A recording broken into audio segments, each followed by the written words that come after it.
तो गोस्वामी जी कहते हैं उनकी लीला व्यर्थ नहीं है। उनकी सगुण लीला को, उनके कार्य को समझा जाए, वो साबुन की तरह है। उसमें निष्कामता है, भाव है, उसमें प्रेम है, उसमें भक्त वत्सलता है। ऐसा नहीं कि रावण से युद्ध करते हैं तो रावण से शत्रुता है। ईश्वर कभी किसी का शत्रु नहीं होता। रावण के भी परम हितैषी है, रावण उनको शत्रु मानता है। ये रावण के सोच का स्तर है। वो तो रावण का उद्धार करने के लिए आए हैं। ये तो भगवती लक्ष्मी की कृपा है। वो रावण की लंका में रही, रावण का उद्धार करने गई।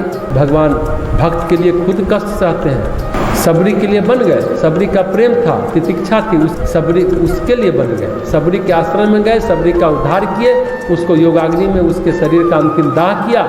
ये जो सगुण लीलाएं हैं, ये साबुन की तरह है, स्वच्छता प्रदान करती है, मन को साफ करती है। सोई स्वच्छता काई मल हानि, मल का हरण करती है। एक होता है बुद्धि से समझना, उसके लिए सुमति चाहिए, सन्मति चाहिए। बुद्धि से समझने के लिए तर्क नहीं चाहिए, विवेक चाहिए, विचार चाहिए, विचारशीलता चाहिए। एक होता है भाव से समझना, उसके लिए एहसास चाहिए। इसलिए गोस्वामी जी कहते हैं राम कथा की जो जल वर्षा है, जो सगुण लीला है, वो करते हैं मल की हानि, यानी साफ करते हैं, मन को स्वच्छ करते हैं, समझने वाले को, देखने वाले। फिर कहते हैं प्रेम भगति जो वर्णी न जाए, सोई मधुरता सुशीतलता। जो भक्ति है, प्रेम है, उसका वर्णन करने के लिए शब्द कम पड़ जाते हैं। हर चीज़ का प्रकृति में उद्देश्य है। पीड़ा का भी उद्देश्य है, प्रताड़ना का भी उद्देश्य है, प्रेम का भी उद्देश्य है, भक्ति का भी उद्देश्य है। जब कोई प्रेम भक्ति का अनुभव करता है, उसके जीवन की मधुरता है, उसके जीवन जल का मीठापन है। ये जल खारा नहीं है, सागर की तरह।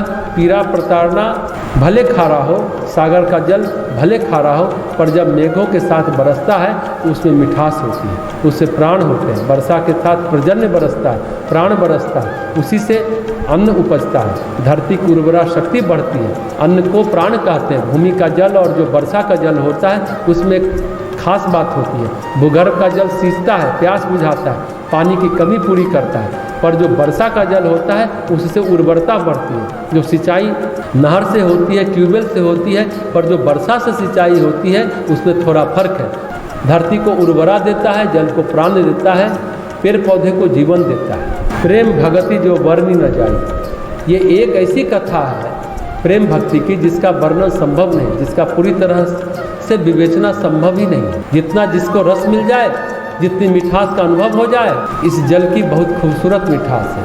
सोई मधुरता सुशीतलता। पानी जब मीठा हो तो बहुत अच्छा लगता है, आत्म तृप्ति होती है, और उसमें जो शीतलता है वो परम आनंद को प्राप्त करते हैं। कहते हैं गर्म पानी तो वो पीते हैं जिनके पाप हैं। पितर लोग जिनके वंशज श्राद्ध तर्पण नहीं करते, वे अपने पूर्वजों को नियमित रूप से तर्पण यानी तृप्त नहीं करते, उनको पीने को गर्म पानी मिलता है। जल जो त्राण देता है, प्यास बुझाता है, जो तृषा निवारण करता है, उसमें होती है मधुरता, उसमें होती है शीतलता। राम कथा रूपी मेघों का जल है, जो संत रूपी मेघों ने बरसात की है, जो हृदय में वर्षा का जल इकट्ठा हुआ है। इस जल में प्रेम और भक्ति साथ साथ होते हैं। प्रेम होता है तो भक्ति जग जाती है, भक्ति होती है तो प्रेम जग जाता है। ये जल की मधुरता है, सुशीतलता है। जन्म जन्मांतर की जो प्यास है, जो तृषा है, वो इस राम कथा रूपी जल से बुझ जाती है।